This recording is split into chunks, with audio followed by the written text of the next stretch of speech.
का एखाद्या व्यक्तीला अनलिमिटेड पैसा हवा असेल, एखाद्याच्या आयुष्यामध्ये त्याचं स्वतःचं घर नाहीये, मॅरिड लाईफ खराब आहे, सर्व प्रकारच्या अडचणी वाढलेल्या आहेत, कुठूनच मार्ग सापडत नाहीये, बिझनेस ठप्प पडलेला आहे, व्यवसायामध्ये ग्रोथ नाहीये, नोकरीमध्ये प्रमोशन नाहीये, नोकरी मनासारखी नाहीये, पगार मनासारखा नाहीये, कष्ट तुम्ही खूप करताय परंतु त्या कष्टाचं काहीच फळ तुम्हाला मिळत नसेल, तर नक्कीच फक्त मी तुम्हाला एकच रेमेडी सांगणार आहे.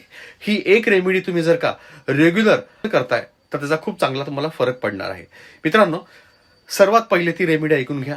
त्या रेमेडीचं नाव आहे विष्णू सहस्त्रनाम. विष्णू सहस्त्रनाम जर का तुम्ही रोज एकदा म्हणाल, तिन्ही सांजेला किंवा सकाळ सकाळी म्हणाल, तर त्याचा खूप चांगला फरक तुमच्या जीवनामध्ये घडायला सुरू होईल. पराशर होराशास्त्रामध्ये हे ठळकपणे नमूद केलेलं आहे. विष्णू सहस्त्रनाम जर का तुम्ही पाठ करत असाल तर पत्रिकेमधले राजयोग सक्रिय व्हायला सुरू होतात. 12च्या 12 ग्रह